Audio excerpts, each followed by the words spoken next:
नमस्कार दोस्तों, कैसे हो आप सभी का स्वागत है हमारे चैनल पर। तो आज हम बात करने वाले हैं डीएड स्पेशल एजुकेशन में जो एडमिशन 2024 सेक्शन में होने वाले हैं इस पर, क्योंकि बहुत से बच्चों के कमेंट्स या क्वेश्चन थे कि न्यू एडमिशन कब से होगा और कौन सा कोर्स बेस्ट रहेगा। तो इस वीडियो में मैं संपूर्ण जानकारी दूंगा और एक विशेष सूचना ये है कि क्या यह कोर्स करना सही होगा, क्या बेनिफिट होगा, इस पर भी हम चर्चा करने वाले हैं। आपको ये वीडियो बिल्कुल भी मिस नहीं करनी। आपको ये वीडियो बच्चा वो सेकेंड ईयर का हो या फर्स्ट ईयर का हो या वो न्यू एडमिशन का हो, उसको संपूर्ण वीडियो देखना है, क्योंकि इस वीडियो में हम संपूर्ण चीज़ें बात करने वाले हैं इस एजुकेशन से जुड़ी।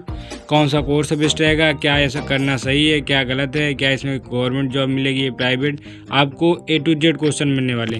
तो इसमें आपको एडमिशन से जुड़ी जानकारी मिलेगी, एज वगैरह, क्वालिफिकेशन क्या होगी, कोर्स कौन कौन से होते हैं, आप कहाँ से फॉर्म भरते हैं या कॉलेज कौन सा इंस्टीट्यूट करना चाहिए, फीस क्या होने वाली, आपको संपूर्ण चीज़ें इस वीडियो में मिलने वाली। तो दोस्तों इस वीडियो को अपने दोस्तों को शेयर कर दीजिए और टेलीग्राम चैनल को ज्वाइन कर लीजिए, जिसका लिंक डिस्क्रिप्शन बॉक्स में मिल जाएगा।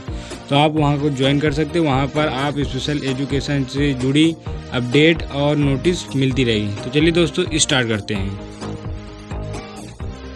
दोस्तों अगर हम बात करते हैं डीएड स्पेशल एजुकेशन में एडमिशन कैसे होता है, आज के 2 वर्ष पहले आपको एक रिटन एग्ज़ाम देना होता था, जिससे उसके मेरिट लिस्ट के आधार पर आपका सिलेक्शन होता था। मतलब आज से आपको कोई इंस्टीट्यूट या संस्थान जो होते थे गवर्नमेंट या प्राइवेट आपको निर्धारित करता था। अब लेकिन क्या हो गया कि आपके एडमिशन ओनली, मतलब आप 12वीं पास हैं तो आप इस फॉर्म को भर सकते हैं। आप फॉर्म क्या, आपको डायरेक्ट एडमिशन किसी इंस्टीट्यूट, जिस इंस्टीट्यूट में आपको लेना वहाँ पर बात करिए, वहाँ अगर सीटें खाली होती हैं तो आपको रख लिया जाता है, अन्यथा आप दूसरे इंस्टीट्यूट में पता करते हैं। तो आपकी क्वालिफिकेशन की अगर बात करें तो आप 12वीं पास हैं, अगर आपके 50% नंबर हैं तो आपका एडमिशन ले लिया जाता है, कोई भी इंस्टीट्यूट आपका ले लेता है। लेकिन 2 वर्ष पहले क्या था, आपको ये रिटन एग्ज़ाम था। इसे रिटन एग्ज़ाम इसलिए हटाया गया क्योंकि अगर मैं सच्चाई की बात करूं तो रिटन एग्ज़ाम इसलिए हटाया गया क्योंकि देखिए आपका क्या होता था, इसमें कुछ बच्चे इंटरेस्ट थे वो बहुत। अगर यूपी की बात करता हूं तो बहुत कम बच्चे होते हैं, सबसे ज़्यादा दिल्ली के और सबसे ज़्यादा आपके राजस्थान के बच्चे होते हैं, और इसमें फर्जीवाड़ा नंबर 1 का होता है। आपको मैं ये भी बता दूँ, सच्चाई यही है। तो इसमें क्या हुआ, इन्होंने जो रिटन मतलब एक टेस्ट था जिसको मतलब एलिजिबिलिटी टेस्ट बोल सकते हैं आप, उसमें क्या होता था अधिकतर बच्चे नहीं होते थे फर्स्ट राउंड, उनको मतलब एक प्रकार से ले ही लिया जाता था, लेकिन तब भी सीटें खाली रह जाती थी। लेकिन अब क्या कर दिया कि आपके 12वीं में नंबर हैं, आप पास कर चुके तो आपका एडमिशन ले लेते हैं, तो आपका ये हो गया। इसका मतलब क्या हुआ, इसकी मतलब एक प्रकार से आप क्या बोल सकते हैं, इसकी वैल्यू कम है, तभी तो इन्होंने ये ऐसा किया। नहीं, आप अगर सीटेट कह दीजिए, सीटेट के हटा दीजिए, नहीं हटाएंगे ना, तो इसलिए आपका इसमें इन्होंने रिटन एग्ज़ाम जो था वो हटा दिया, जो आपको एलिजिबिलिटी टेस्ट था।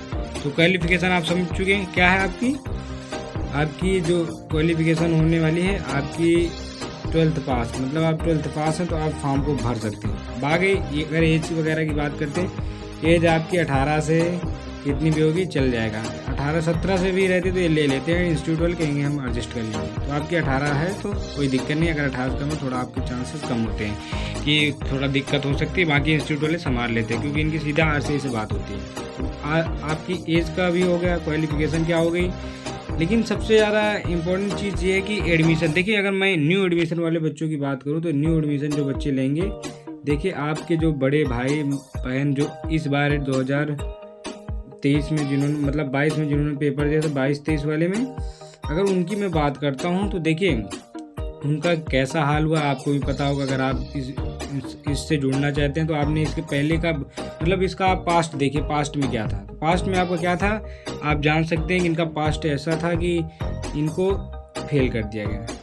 अब फेल कर दिया गया, जो बच्चे पढ़ते थे इंस्टीट्यूट जाते थे उनके लिए तो नुकसान है, लेकिन जो बच्चे नहीं गए उनके लिए कोई दिक्कत नहीं। लेकिन दिक्कत क्या, सभी ने पैसा लगाया, कोई दिक्कत नहीं। तो इसमें क्या हुआ कि जो बच्चे फेल कर देते, तो आपको मैं अगर एक प्रकार से बताऊँ, अगर आपके मन में अभी भी करने का विचार है, आप इसको एक साइड में कुछ ले सकते हैं। मतलब इसके साथ में अगर आप कुछ कर रहे हैं तो आपके लिए ज़्यादा बेटर, वरना आप 1 साल कुछ वगैरह कर लीजिए, उसके बाद आप इसको कीजिए, क्योंकि कुछ बच्चे 12वीं के बाद सीधा कर लेते, राजस्थान के बच्चे अधिकतर 12वीं के बाद इसको कर लेते। तो मैं बता दूँ ये इस वर्ष जो है ऐसा जो कार्य कर रहा है ये बहुत गलत कार्य हो रहा है और आपके लिए सभी के लिए गलत है।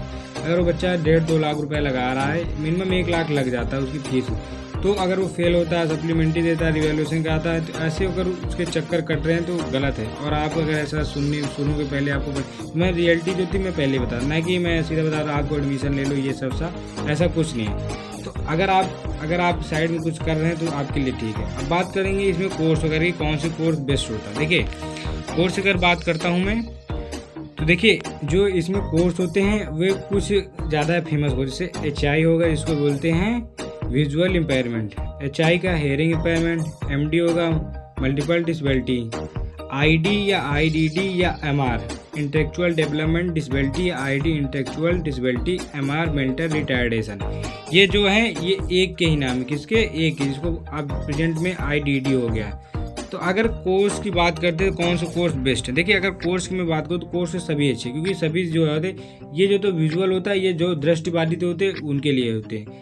HI जो होता है जो उनको सुनाई नहीं देता, बोल नहीं पाते, वो HI के अंतर्गत है। MR में जो होते हैं मतलब मानसिक रूप से मंदित होते हैं वो बच्चे आते हैं, जो थोड़ा बहुत पैर से भी दिक्कत होते हैं, मल्टीपल जिनको एक साथ है कई दिव्यांग का। अगर मैं कोर्स की बात करूँ कौन सा कोर्स आपको करना चाहिए, देखिए अगर आपको कोर्स की बात करूँ तो मैं HI भी आप कर सकते हैं, VI भी कर सकते हैं, MR। लेकिन खासियत क्या है कि HI VI में आपको ज़्यादा पढ़ना होगा, आपको ज़्यादा सीरियस होकर पढ़ना पड़ेगा। लेकिन MR और MD में क्या होता है, आप थोड़ा बहुत भी पढ़ते तो आपका चल जाता है, लेकिन आपको HI VI में जम के पढ़ना पड़ता है, और की जो प्रैक्टिकल होती है वो काफ़ी कठिन होता है।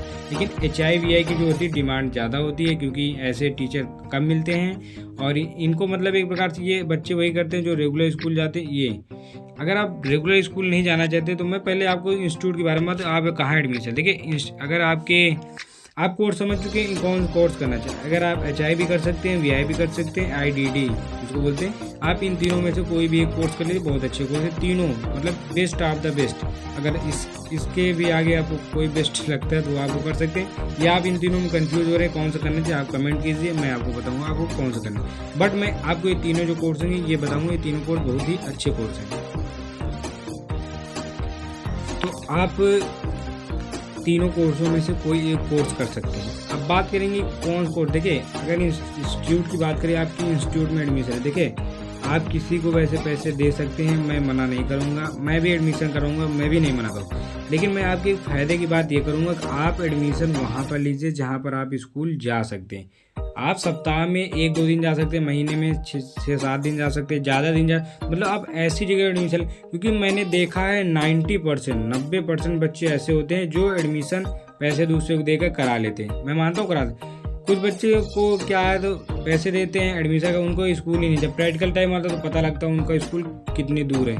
तो ऐसे में आपको देखो, मैं आपको अगर सजेशन दूं एडमिशन के लिए तो आप ऐसी जगह एडमिशन कराइए जहां से आप स्कूल जा सके, 15-20 किलोमीटर 30 किलोमीटर मतलब आप जा सकते, महीने में 8-10 दिन जा सकते, तो आप वहाँ एडमिशन कराइए, ना कि आप कहीं दूर करा लीजिए। किसी को आप पैसे देके करा सकते हैं, कोई दिक्कत नहीं। अगर आप फीस की भी बात करूँ तो अगर देखिए फीस की अगर बात करूँ तो फीस इसकी कहीं पे अलग होती है, लेकिन इसकी अगर ज़्यादातर मैं बात करूँ फीस लगभग कितनी होती है, देखिए इसकी फ़ीस जो होती है 40,000 से लेके 50,000 तक आपकी देखने को मिलती है पर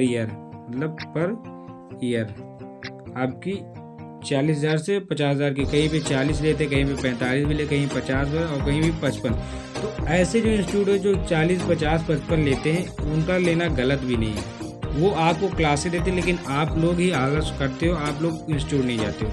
अगर आप इंस्टीट्यूट जाना चाहते हो तो आप ये 40-45 वाले में कराइए, या आपको कहीं सीट नहीं मिले तो फिर आपके मन में जो वो कर सकते हैं। लेकिन जो 40-45 लेते हैं वो आपको इंस्टीट्यूट देंगे, आपको बेहतर सुविधा देंगे, लाइब्रेरी होगी, आपके प्रैक्टिकल के लिए बच्चे होंगे, आपको संपूर्ण चीज़ें मिलेंगी, ना कि आप ऑनलाइन एडमिशन करा लेते किसी को पैसे देके, किसी मतलब कोई भी हो, मैं किसी का नाम लेके नहीं कह सकता हूँ कि वो एडमिशन आपका करा। तो आपने अगर एडमिशन करा लिया तो मतलब आप उसको पैसे दे दिए, एडमिशन करा लिया, आपको जब प्रैक्टिकल टाइम हो 3-4 महीने बाद आपको पता है प्रैक्टिकल मेरा होने वाला, तो आप पूछते हो सर मेरा एडमिशन का, तो पता है आपका एडमिशन जोधपुर है, आपका ऐसे बिहार है, आपका चंडीगढ़ है, हरियाणा है, ऐसे आपका एडमिशन बता, तो आप 100, 200, 300 किलोमीटर तक दूर होते कहते आप तो जाना तो पड़ेगा, आपने पैसे दिए ना। तो आप ऐसी जगह एडमिशन कराइए जहाँ पर आपको एक कम दूरी पर मिल सके। तो एडमिशन की समस्या जो थी आपको समझ में आ गई। अब बात करें एडमिशन कब तक होंगे, देखिए एडमिशन की अगर डेट की बात करूँ तो आपके लगभग 10 मई के पहले आपके जो न्यू एडमिशन होंगे, न्यू कैंडिडेट जो जुड़ेंगे स्पेशल एजुकेशन से, उनका जो होगा 10 मई से लगभग स्टार्ट हो जाएगा। कितने 5 से 10 के बीच में 100% आपका स्टार्ट हो जाएगा। 10 मई के बीच में आपकी सीटें भरना स्टार्ट हो जाएंगी। और मैं अगर सीट की बात करूं तो लगभग इस बार थोड़ा लेट लग सकता है, लेकिन आपके मई के आखिरी तक सीट 100% फुल हो जाएंगी, क्योंकि अधिकतर बच्चे दूसरा कुछ करते हैं, इसको साइड में कर लेते हैं। तो साइड वाले तो ज़्यादा हो गए ना, लेकिन पढ़ने वाले कम होते हैं। इसी वजह से इसमें दिक्कत हो रही, फेल कर रहा है, आरसी सब कुछ कर रहा है, तो उसके भी मस्ती चढ़ी और आपकी भी चढ़ी है। अगर एडमिशन की जो डेट थी आप लगभग 10 मई मान सकते हैं। कितने 10 मई को आपका एडमिशन हो जाए। अब बात करनी कि सर हमारी क्लास भी कभी स्टार्ट हो जाएगी। क्लास कभी स्टार्ट हो सकती है, बच्चे 9th वाले हाई स्कूल में कब जाते हैं, जब हाई स्कूल वालों का पेपर हो जाता है, एग्ज़ाम उनका बोर्ड एग्ज़ाम होता है तब जाते हैं ना।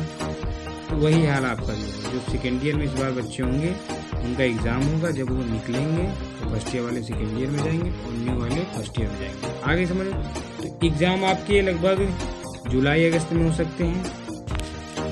जून में आपके शायद प्रैक्टिकल हो, मई में तो नहीं लगता मुझे अभी, लेकिन जून में आपके प्रैक्टिकल हो सकते हैं, ज़्यादा चांस है। मई के लास्ट या जून के फर्स्ट वीक में आपका प्रैक्टिकल स्टार्ट। अगर एग्ज़ाम की बात करेंगे तो जुलाई अगस्त में आपको एग्ज़ाम हो जाएगा। अभी तक जून वाली जो बात आ रही मुझे समझ में नहीं आ रही कि जून में होगा, क्योंकि गाइडलाइंस तो भी जाए नहीं कि सभी लोग अपना अंदाज़ा लगा दें। लेकिन आपके जून जुलाई में आपके पेपर नहीं होंगे, आपके अगस्त में पेपर होने के ज़्यादा चांसेस हैं। तो आप लोग तैयारी बेहतर ढंग से करते रहिए। तो आपके मन में भी कोई क्वेश्चन है या नहीं है, तो आप इनमें से कोई भी कोर्स वगैरह कर सकते हैं, और आप टेलीग्राम चैनल को ज्वाइन कर लीजिए। वहाँ पर आपको ताज़ी अपडेट मिलती रहेंगी, क्योंकि वीडियो कम बनते हैं, सप्ताह में 1-2 बन जाते हैं, टाइम लगा के वीडियो कम बनते, तो आपको वहाँ पर इन्फॉर्म कर दिया जाएगा। तो आप कोई भी कोर्स कर सकते हैं। फीस की भी बात हो गई, आपकी एज की भी बात हो गई, क्वालिफिकेशन की बात होगी, किस इंस्टीट्यूट या कॉलेज से करें ये भी हो गया, फीस कितनी होगी, डेट कब होगी, फॉर्म कैसे भरेंगे। फॉर्म भरने के लिए आपको सीधा इंस्टीट्यूट से आप कांटेक्ट कर सकते हैं, उनके नंबर होते हैं, या आप किसी द्वारा भी फॉर्म भर सकते हैं, क्योंकि अगर आप उनको भी पैसे देते तो वो खुद भर देते हैं फॉर्म। तो चलिए मिलते हैं अपने नेक्स्ट वीडियो में। और अभी कोई क्वेश्चन या डाउट रह गया हो तो आप कमेंट कीजिए, और या टेलीग्राम चैनल पर जाके आप मैसेज भी कर सकते हैं। तो चलिए मिलते हैं अपने नेक्स्ट वीडियो में। तब तक सभी भाइयों को राम राम।